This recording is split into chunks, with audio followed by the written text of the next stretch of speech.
have a light gavel tonight. Oh. A little smaller crowd, so don't need to pound it. Well, welcome to our December Beaches Watch community meeting. Can't believe this is the last meeting of the year. We're heading into 2026, and hopefully it'll bring blessings and joy to us. We end 2025 on a positive note and really be ready for 2026. This is our, as I said, our last meeting. It's also, as a membership committee, membership organization, it's also our annual meeting. So as I get through the announcements, we'll have to do some board reappointments. So anyway, I'm Maria Mark. I'm the president of Beaches Watch, and we really appreciate you coming tonight. So I just have a few announcements, and then we'll bring up our guest speakers.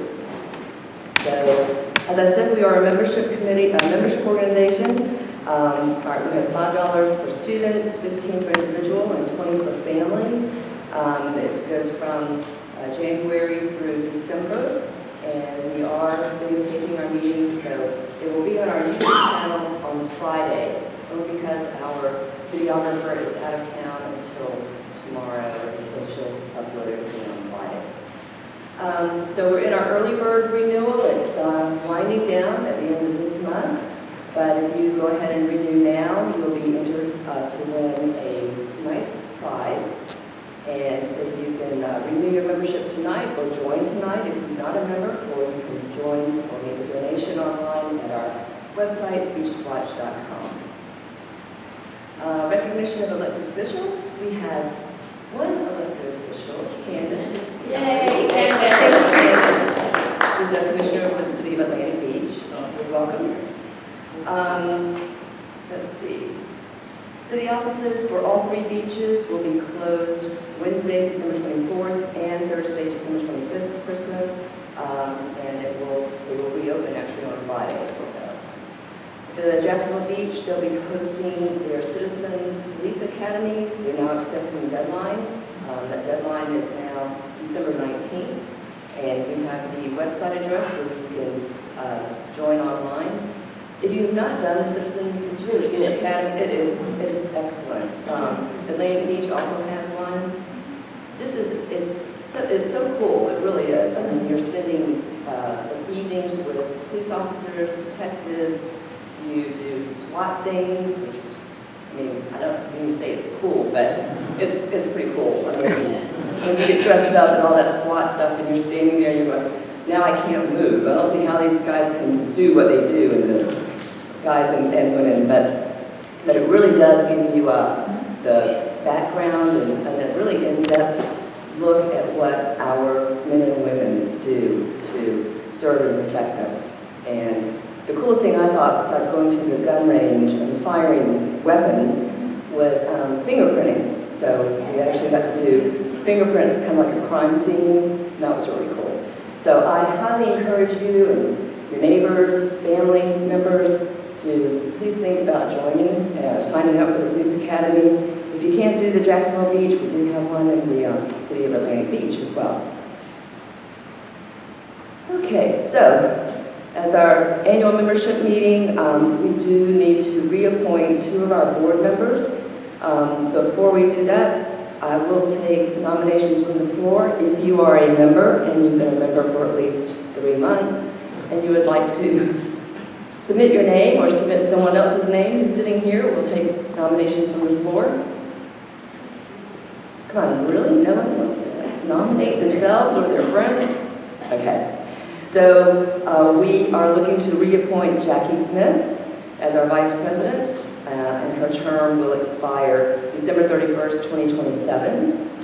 And we are looking to reappoint Lana Reineman, our secretary, and her term will expire also on December 31st, 2027. So if there are no nominations from the floor, if I could get a motion to approve the reappointments of our vice president and secretary. I'll make that motion. All right, please note Ellen Glasser has made that motion. Can I get a second? Second. Thank you. Sharon Scholl has made the second. And so if we can, all those in favor say aye. Aye. All those opposed? Okay. Well, thank you, Jackie. Thank you, Lana, for continuing to serve on the board. We couldn't really do as much as we do without your support.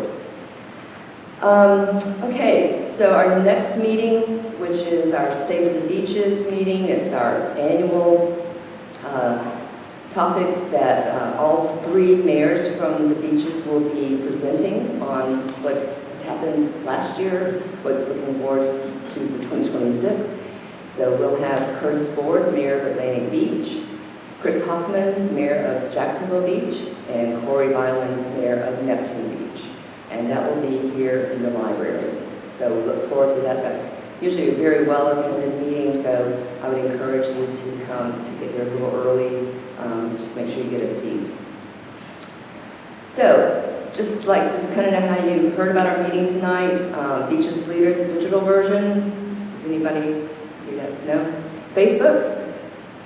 Our newsletter? Okay. Our email, or the news email, Jacksonville Today. Our Beaches Watch website, and friends, neighbors, word of mouth, told you about it. No. It's the first Wednesday. Nobody's talked to their friends yet this month. Okay, that's all right. Okay. So, we will go ahead and start.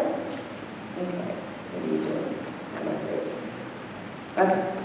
So, we will begin tonight's meeting with our last year's recipient, which was Beaches Habitat for Humanity. Judy Poppel is representing Beaches Habitat, and she's going to let us know, give us some information about how the Give Back Award helped Beaches Habitat and what their plans are going forward. So, if I can just pull up your... Well, good evening, everybody. While Maria's getting that pulled up. I'm Judy Poppel, long time Beaches resident. I was here last year to accept the award on behalf of Beaches Habitat. So it's kind of back up a little bit. Video. Unless you want to. Yeah. There you go. Is that better? Great. So it's fun to be back a year later and talk to you about what Beaches Habitat is doing, what we've done since I was here last year, and how the Give Back Award has been useful and appreciated by our organization. And I'm proud that tonight Miss Joyce Freeman is here. Everybody knows Joyce. Joyce hasn't been there as long as Beaches Habitat has been in existence, but close to it. 22 years. And Beaches Habitat is a little more than about 35 years. It was started in 1990 by a group of community leaders who saw a need for more affordable housing in the beaches communities. And here we are 35 years later, looking for more affordable housing in the beaches community. And I'm coupled with that, I think what's really happened over that 35 years, at least since I've lived here, it's more than that, is not only do we still have a need for more housing, it's that the housing that we do have, or did have, is slowly but surely being torn down and replaced by multi-millionaire mansions, so that there are people that can't afford to live here anymore. I live at Fleet Landing, I've been there for 10 years, and we have employees at Fleet Landing who live on the other side of Jacksonville, spend a lot of money on gasoline driving to the beach to work at Fleet Landing, and they can't afford to live here. So Beaches Habitat is still dedicated to that mission, that everyone deserves a decent place to live that is safe and affordable, and that's what we do. So, as I said, we were founded in 1990. We have our own local, even though we're affiliated with a national, actually an international organization, which is Habitat for Humanity International. We have our own local board of directors, and our own local budgets. So everything here is managed by Beach's citizens for the community. All right, Marie, let's go on to the next one. So, where does volunteerism come in here? We have a very small staff altogether. We have 5 people on our construction staff, 2 women, 3 men. There is no way that those 5 people can do the kinds of building and construction that we have going on right now without the help of volunteers. Volunteers make a difference. They make the difference. And we have a crew, a local crew of volunteers, dedicated people that come week after week, sometimes several times during the week.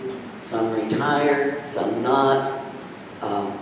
We have a women's build group, total women who build a house by women, not necessarily for women, but by women. They're up on the roofs, they're hammering the nails, they're actually doing stuff I wouldn't do. But anyhow, we take everybody, anybody that will come and help us. We have groups that come from local businesses and corporations. They bring groups of employees out on the weekends, on Saturdays, for them to help with us. They use it as team building activities for their employees, and they make a big difference too. So how many volunteers do we have? Well, you can see a whole bunch. Last year, we had between 100 and 120 weekly people who came on the work site and volunteered week after week. We had a total of 684 total volunteers, and that included the people that came from civic organizations like the Rotary Club and from local businesses. Wells Fargo might bring a crew out on Saturday to help build. And we have 2 committees that Joyce oversees that help support new homeowners and help do the selection of new homeowners for new Beaches Habitat homes. She has a family selection committee that is made up of local neighbors of yours and mine that live here at the beach that research, accept the applications, research, go to make home visits, and determine who is eligible for the next set of homes that we're building.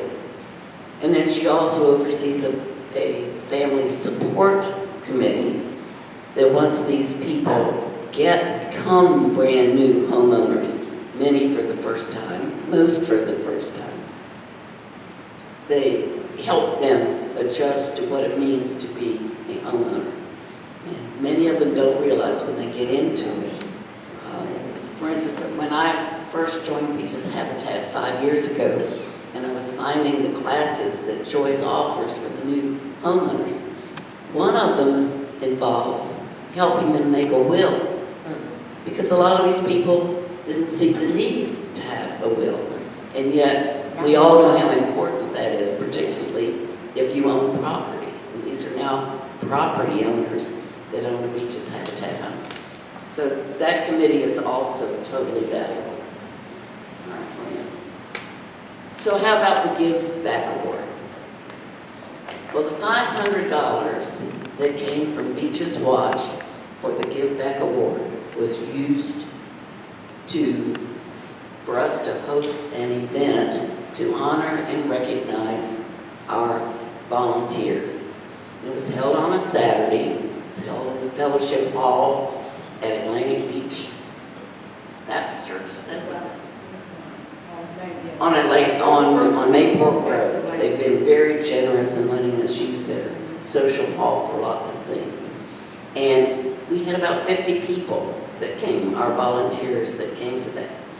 And there was a theme, we had some staff members that did decorations, they furnished the food, they got all of that together, they had favors and so forth. It was quite a nice event.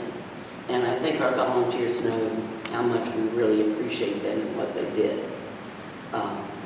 So the $500 helped cover the cost of lunch for the 50 people. little tokens of appreciation that we gave to them that day, and for everybody who attended, and it allowed us to bring all the volunteers who wanted and were able to come together to create a sense of community and recognize them for all of their hard work. All righty. So, Lori said some of this. We had about 50 volunteers that attended. There was a theme. The theme had involved pretend you're going to camp, and you'll see I've got some photos in there that show that. We are currently, if you've driven down Mayport Road, going north toward the naval base before you get to the commissary on the left-hand side. We have just begun construction on a new development called Coastal Haven. There will eventually be 44 homes on that lot, but with only 5 or 6 full-time staff members, it's going to take us 5 to 6 years to complete that development, even with our volunteer base. And we can always use more.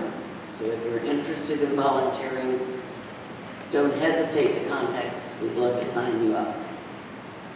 So these are some photos that were taken at the event. You can see the welcome habitat, happy campers. They really did a nice job in creating the scene. There were games that they played. They collected badges. You see this gentleman here with the badge thing across. They collected badges for the events that they were in at camp. Let's see what the next one is. All right, so where they even went fishing, and a campfire, and a really, really nice lunch. So thanks to all of you, and thanks to Beaches Watch for helping us recognize our volunteers and letting them know how very much we appreciate what they do for us and how much they help us continue to seek affordable housing in the Jacksonville Beaches. Are there any questions? Anything I can answer? If not, I'll be around after the meeting. Be happy to meet you and talk to you. Thank you, Maria. Thank you, Judy.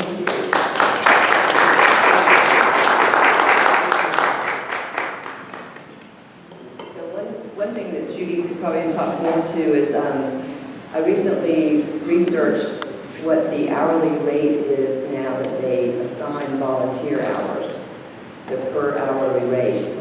And they have it right now, the source that I looked at, it's like $33 an hour.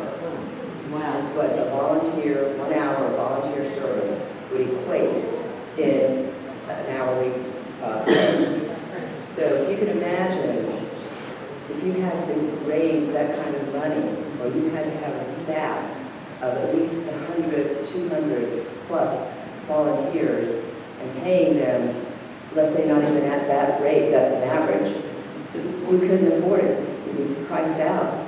They couldn't afford the houses, they couldn't afford to build.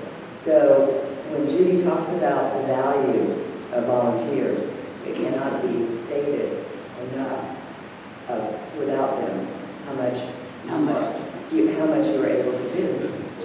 So, all right, any questions for Judy about Beaches Habitat? Do you have your sign-up sheet for volunteers right with you? Yeah.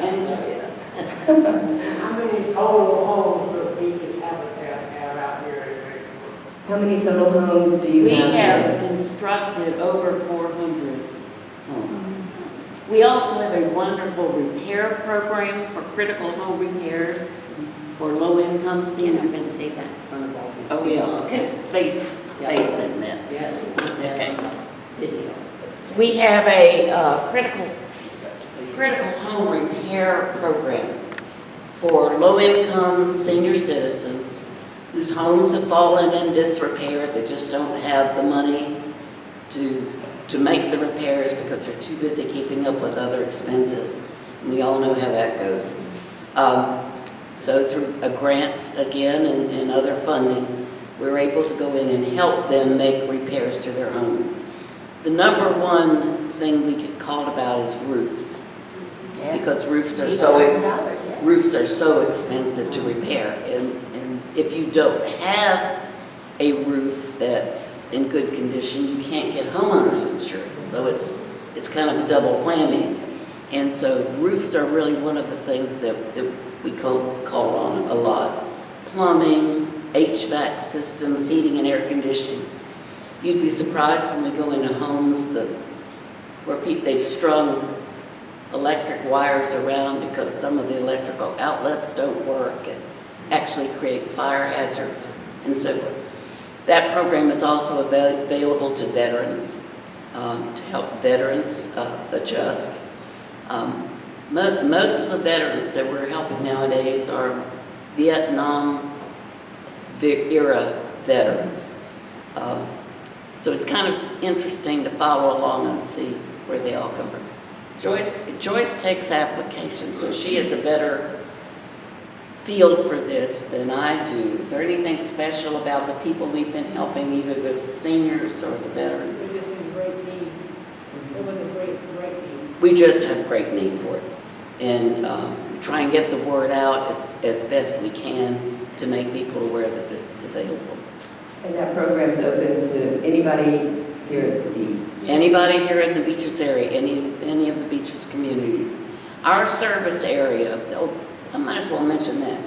People often get us confused with another Habitat for Humanity affiliate, which is called Habijacks. They're kind of the elephant in the room because their work area encompasses most of Duval County. Beaches Habitat gets from St. John's Bluff Road east to the ocean. So, I mean, we cover Atlantic, Neptune, and Jacksonville Beaches and all of that area, but we don't begin to touch it. So, but they're two separate organizations, separate, raising their own money, everything else. And the need, as Joyce said, the need is great. Is the occupancy at Ocean's Gate, is that 100%? Is it Ocean's Gate? Yeah. Development? It's 100%, right? You don't have any vacancy or? No. No, okay. Ocean Gate is our mirror. Those of you who've lived at the beach for a long time know what that intersection was like at the corner of Mayport Road and Atlantic Boulevard, where there was an abandoned apartment complex for many years. Yeah. It became a haven for drug dealers, prostitution, all kinds of bad things happened. And we were fortunate enough to be able to acquire that property, demolish the apartment complex, and construct some very attractive pastel-colored townhouses that have been well-maintained and well-kept. Our communities have homeowners associations, and that helps. But I learned today that there's a bill in Tallahassee before the legislature trying to do away with homeowners associations. Homeowners associations are the vehicle that helps keep those communities looking good and well maintained. And so I think we would not be well served if that was abandoned. There would be no stick to go along to get people to keep them up. Okay. Okay. Well, just one other thing too, and I don't know if you mentioned it, but the people who are the potential or the future owners, Yeah. they invest what we call sweat equity. Correct. In the home they're building and getting ready to move into. You know, it's funny that you mentioned that, Maria, because this morning I had to go get some blood work at Beaches Baptist, and the girl was taking my blood. I mentioned I had to get to work and so forth. And she said, when I told her that I worked at Habitat for Humanity, she had volunteered. And she said the best part of volunteering to her was getting to meet the homeowner and the family that was going to be living in that house, what that did to her in terms of appreciation. They were required to commit 300 hours of sweat equity in helping construct their new home. They can get other family members to help them, neighbors to help them, but that they then have a real investment in that house and keeping it up. Good point, thank you. Thank you. Thank you, Judy, and thank you, Beaches Habitat, for all that you do and for all the volunteers, because like we said, we couldn't do it without them. Thank you. Okay, now on to our recipient for our 2025 Give Back Award. We have Dr. Terry Andrews. She's the director and our president and CEO of Here Tomorrow. So Terry, if you can come up.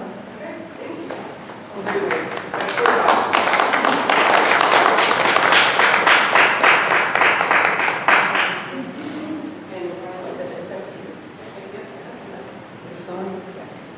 Okay, thank you. Thank you, Terry. Thank you very much for the award and to be recognized as a community give back. So I'll tell you a little bit about Here Tomorrow. And it was founded in 2021 by Joe Kenney. He unfortunately lost his son to suicide. And he, pretty significant businessman, grew a couple companies nationwide, and really had this innovative way to be able to scale businesses.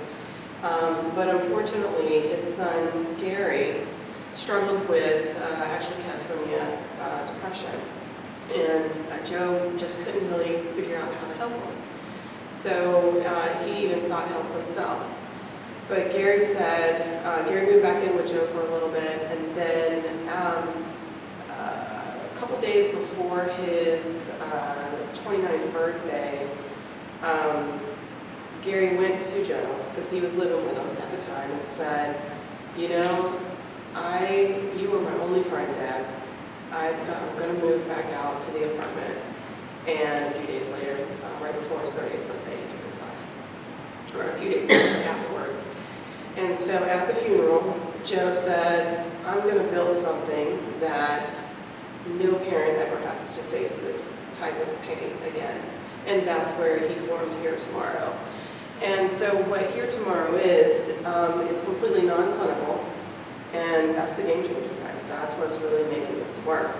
And we use peers, which are individuals with lived experience themselves. And they work with our friends, that's what we call them. Everybody's a friend, they're not a client or a patient. And the way that they work with them is by, for one, de-escalating the situation. And then beginning to think of it as like a professional friend. So it's somebody that is there alongside you to provide support to you, not necessarily advice, because that's not what they do, but they're there to support you and give you the tips and techniques and help and to build a life, when we say, worth living. And that's it. That's the beauty of the model. And so for me, as a licensed psychologist, coming from a large healthcare system where tons of medical interventions and the way that we care and treatment plans and everything, this model is really working. And so the pathways into Here Tomorrow is you can just walk in. Like right now, they're open till 8 o'clock. You can walk over there right now. It's only a couple blocks down the road. Or you can call. You don't need an appointment. Again, that's the beauty of it. It just makes it so simple. You get immediate help, get immediate care when you need it, and you don't need an appointment. And this is the best part. There's no cost to you as the friend seeking care, because we wanted to make sure that there were no barriers, no cost, no judgment, nothing in the way for you to be able to get that care. And so we can call, we can walk in. We also work closely with the 988, if you guys are familiar with that, the behavioral health or mental health crisis line. And so we work with them. We also have our peers inside Baptist Health Psychiatric Unit. And those peers work with those patients to be able to provide support in the moment. They also link those patients up to services at Here Tomorrow. And I'll give you guys some statistics to show you how successful it is, because I would say we're probably a little bit over 150 patients have been warmly transferred from the psychiatric unit to Here Tomorrow, and the readmission rate for those individuals is only 16%, or an emergency room visit. Maybe they didn't go inside the hospital. 16%. Anyone want to take a guess what the state average is, readmission rate within 1 year? 75. a little lower, but that's, depending on the year, anywhere from 38 to 48%. So you got almost a 50-50 chance of going back into the hospital. And what we know now is research says that actually going into the hospital is more traumatic, and it actually increases a future attempt. So we've got to keep them out, and that's why Here Tomorrow is working. And this is the other cool statistic for the Baptist patients getting into Here Tomorrow. Of those that we've provided therapy to, because there are about 25% of our friends that actually do need to see a therapist to build or to work on what we call the drivers of suicide, 0 have been readmitted. Wow. Isn't that impressive? Impressive numbers. So to date, since 2021, we have served close to 3,000 individuals. And since I joined Here Tomorrow in May, I still, working on a bunch of different things, but really wanting to take a look at the data so that we can tell this story, that we are truly a game changer. We're a unicorn, a disruptor in healthcare, it's working. So since July, of that we know, because we're still working on better quality-based outcome data, we serve probably about 150 people per month. Now that could be repeat people month over month, but the number of suicide attempts that we've had since July, because that's what I've been tracking the data, it's only been 3. And they went into the hospital. So that's impressive. That's less than 1%. Yeah. It's truly working. And so that's really the beauty of the Here Tomorrow model. I can talk a little bit about statistics of suicide. Would that be? It's a tough topic. I will tell you that. This is not one for the accommodating zone. I will say. But we need to know about it, and we've got to break down the stigma. We've got to break down the walls for people to have conversations, because that is what Here Tomorrow is all about: is having conversations. The number 2 cause of death between ages 10 to 34 is what? Suicide.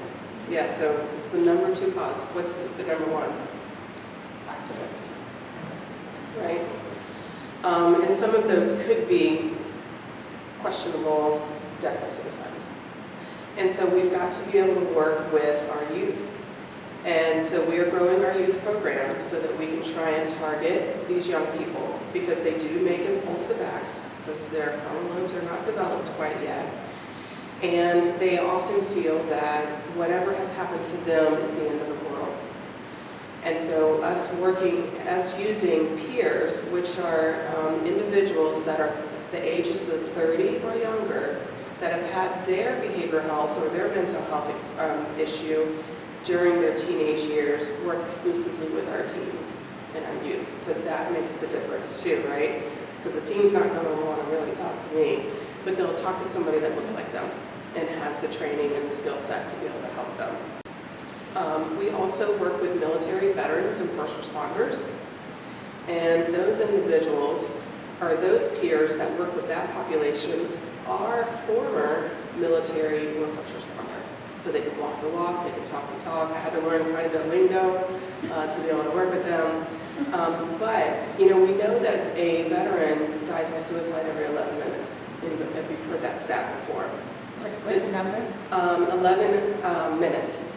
Someone in the United States, of a veteran, takes their life. For a while, they were advertising 22 a day, and then the American Legion started using 17 a day. It's too much, whatever number we want to use, right? Right, but I was hoping it was going down. That is the latest statistic that I've seen across. Do you have a separate one for women veterans? No, I don't, but I'll get it for you. I'll make sure. We've had women, we have the Women Ignited downtown, which is ministering to all of us here in Northeast Florida. Yeah. Female physicians die 2 to 1, take their life 2 to 1 over male physicians. And it's probably for vets as well, I can imagine. Veterinarians have. Oh, veterinarians, yes, like yes, ma'am. Because they're always putting people's dogs. Mm-hmm. It's so sad. Yeah. And then one of the other statistics is completed suicides is middle-aged male, 75%. And 25% female. So, we've got to be able to target these different populations, and that's what we're working on. But first and foremost is we've got to have the conversation.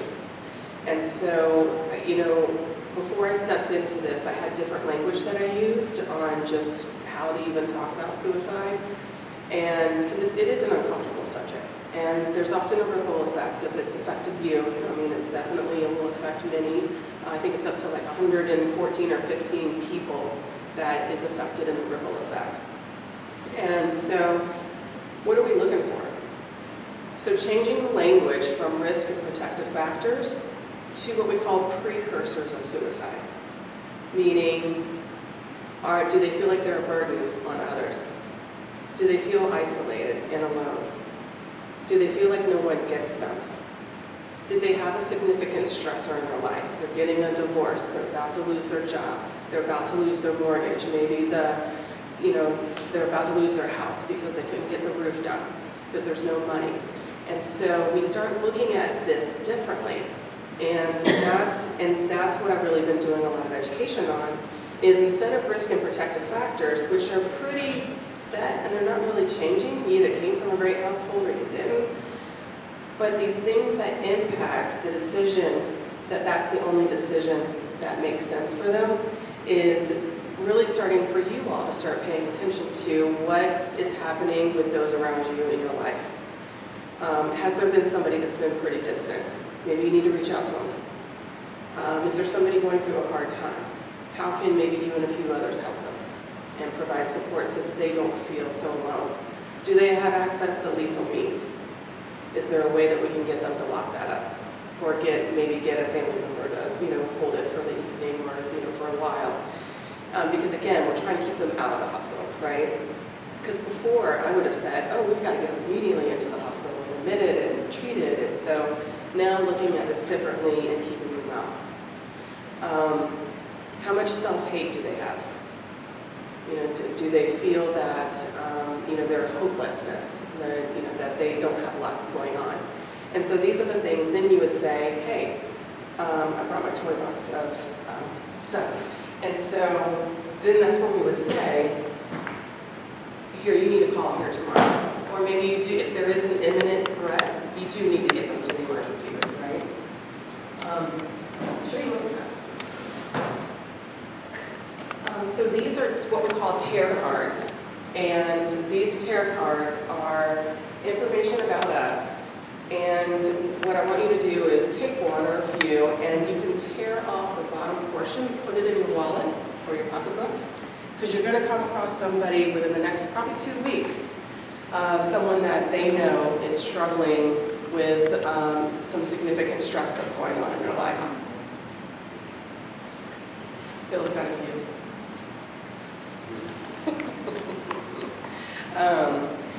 And so that's, we're here to provide support. We are 100% philanthropically supported. And that's how we remain no cost to the individuals that enter our care. So I would love to take questions. We also provide trainings out in the community, mental health first aid, we do that. We also do what we call question, persuade, and refer. That's a 1-hour training. That's much easier to do than the mental health first aid. It's a little bit longer. And the question, persuade, and refer is QPR. And then we also do a couple of other trainings too. And we're out in the schools. We go anywhere that we can spread the message. We want individuals to call us. You don't need an appointment. You can make one, but if you are truly in need to talk to somebody, we want you to call us. So thank you very much for... And if you can talk about what your plans are for the Give Back Award. So for the plans for the Give Back Award,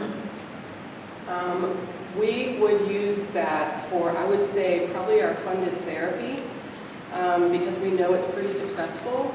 So we'll be able to provide support for our friends that do need that.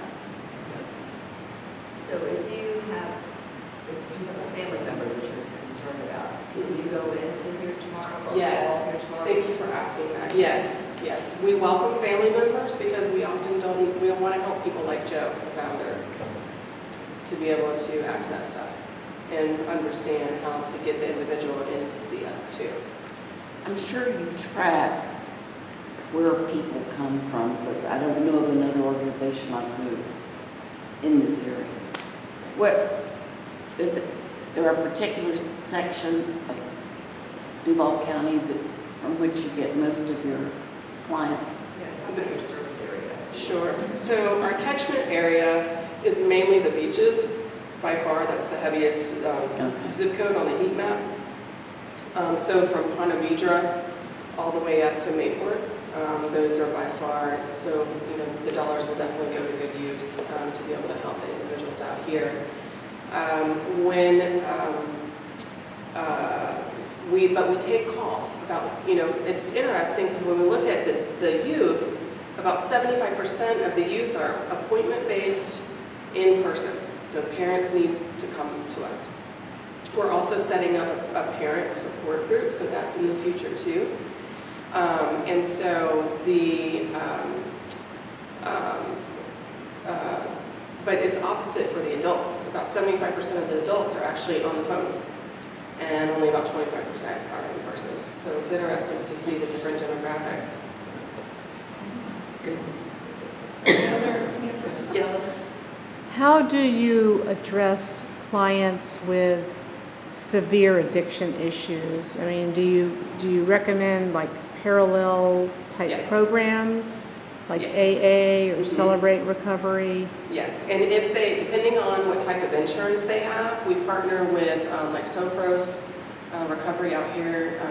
We're very good colleagues. Design Recovery down there on 3rd. So we do have breakthroughs. We do have some great partners here where we will refer them. But a lot of them, I do see a lot of them attending the AA meetings separately from what they're doing with us. So they can do both. They don't need to go through a recovery program before getting your services. Correct, because again, we're non-clinical, and so it's not like having, someone inpatient and receiving outpatient psychotherapy at the same time. So yeah, and we want, we need to surround them with care, right? We've got to be able to get, multiple people on because, just as I was mentioning earlier, we know that if we have a therapist on board, the likelihood of getting readmitted goes down even more.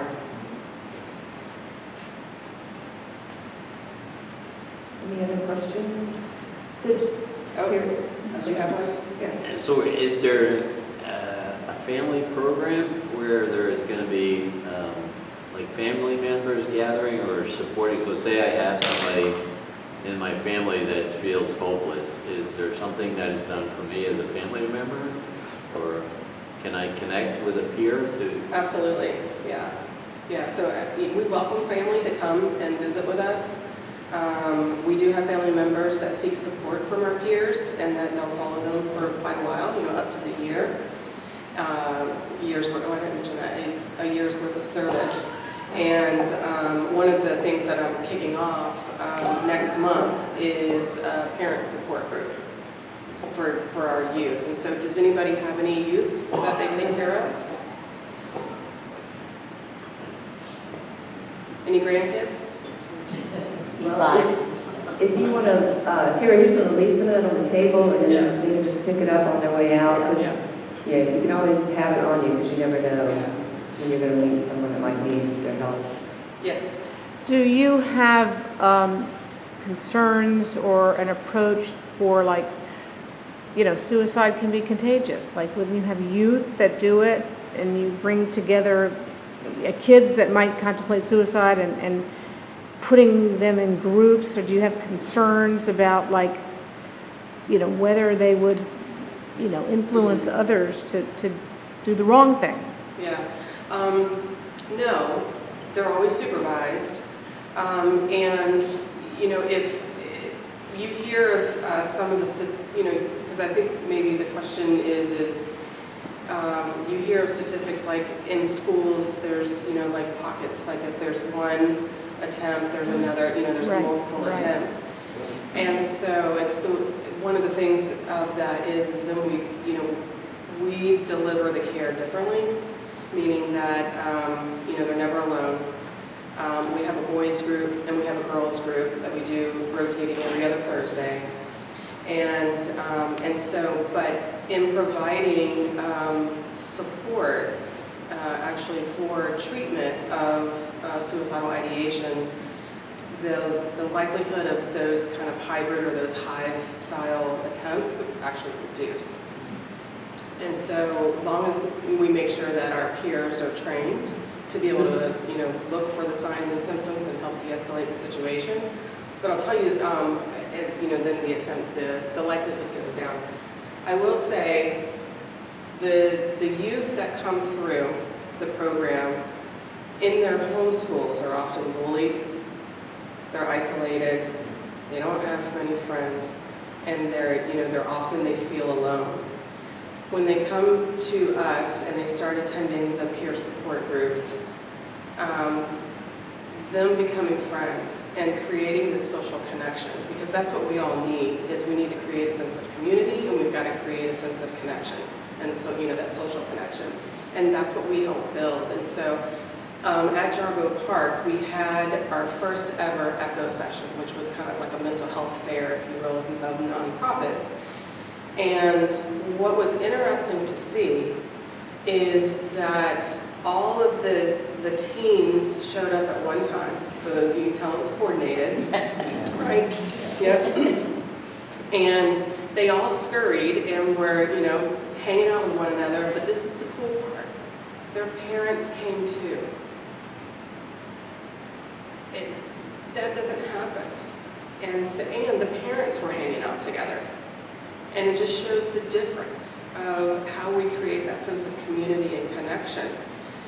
And I'll share with another video, I'll send you the link, but it's a video of our very first teen that we took care of back in 2021 by the name of Maggie. Maggie tells her story, mom and grandmother also tell the story.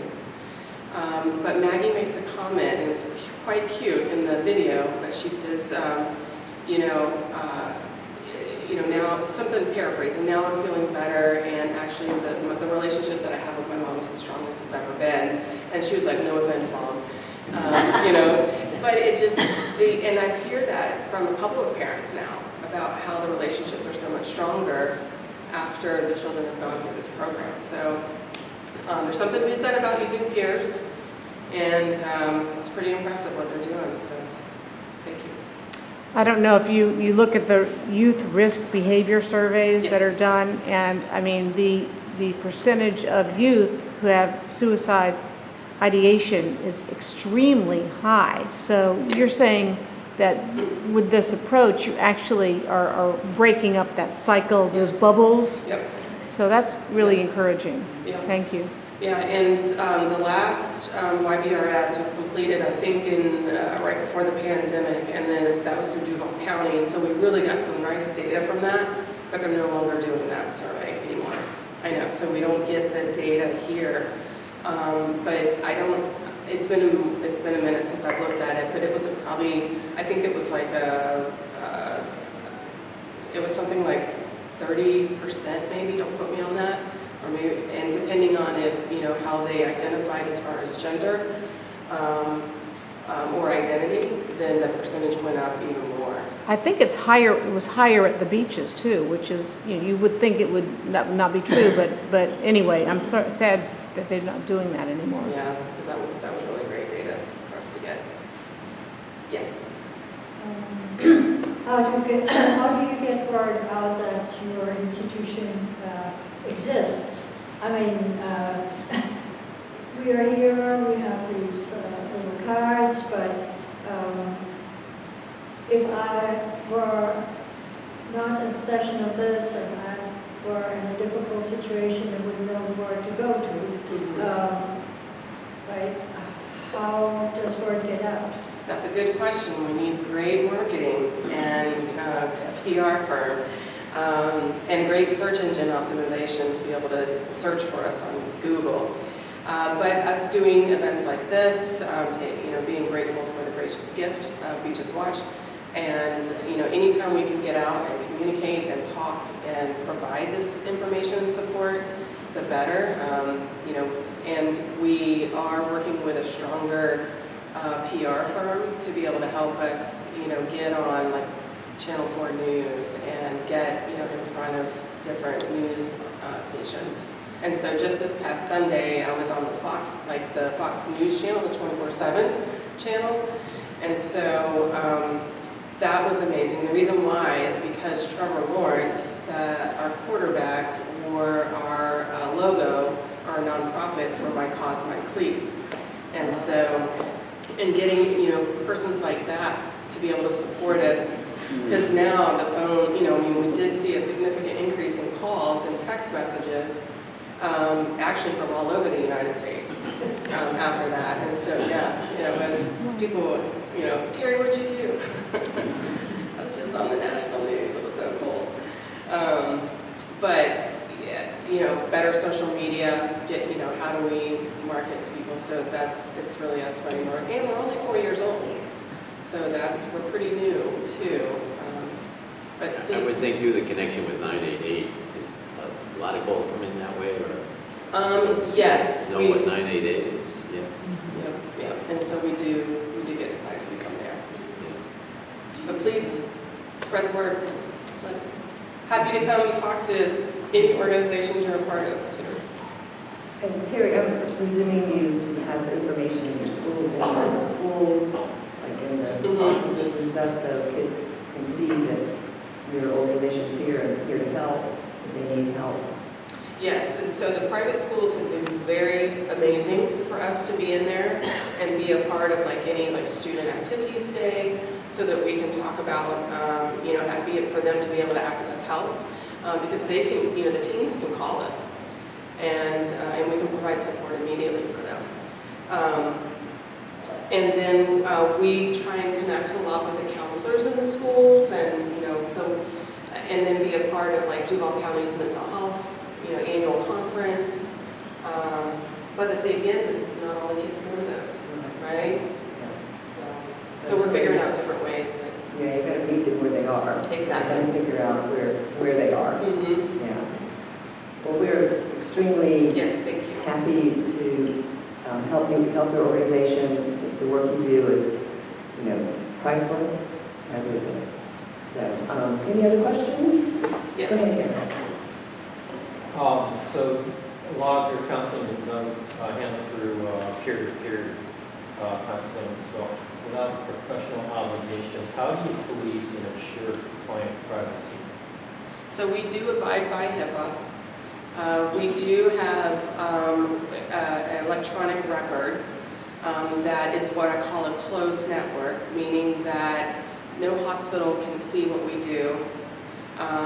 And of course, we can't see what they do, or doctors' offices for that matter. And that's really important for trust, especially with the military and first responders, because, if they disclose that they're feeling suicidal, they could lose their job. And so, yes, we do abide quite a bit with mental health statutes here in Florida, as well as the HIPAA language. How else are you guys funded? Are you by private So private, donations, grants? we do grants and individual donations, family foundations. We also are thankful that we've got a couple of public service grants from the city of Jax. And then we also have non-reoccurring state dollars that we receive. But we have to go to Tallahassee every year. And Have you guys contacted the Women's Giving Alliance here at the beach? That's what they do, they give grants and support that I don't nonprofits know. here. I'll send you that information Okay. offline. But Thank you. they are one of the primary support groups that help fund nonprofits, and so you definitely qualify in the work that you do, so. Yeah, we want to stay philanthropic because we didn't want to take insurance, and because it's such a barrier. And there's nothing more stressful than, dozens of claims coming back denied after they've already even been paid, and then our friends are in crisis because of the money. And so that's what we just felt it was really important for us to stay, no cost, no wait, no judgment. Because we waffled back and forth, because I come from the insurance world. And I'm like, why are we doing insurance? And so, but after seeing what we're really trying, because then it was like, what are we really trying to do? We want to keep people alive. We want to keep them, we want to help them build a life worth living. So that's what we said. Let's just, be philanthropic. So, all right. All right. Thank you very much. Thank you so much. Very grateful. Thank you for all of your work. If you want to leave anything at the back table that you guys might want to just grab on your way out. Like I said, you never know when you're going to need it. So, okay, that concludes our meeting. That concludes 2025 for Beaches Watch. So happy that you guys were here. Please remember that January is our State of the Beaches meeting. All 3 years will be here. So we'll be entertained by Neptune Beach's video, I'm sure. That's video. Yeah, I'm gonna get an Oscar for them. I'm gonna get an award and an Oscar. Anyway, thank you again for tonight. Happy holidays, please. Safe travels if you're leaving the area. And one more thing, for those who are physically able, if you can help us just stack the chairs back up, we'll be out here in just a few minutes. Thank you.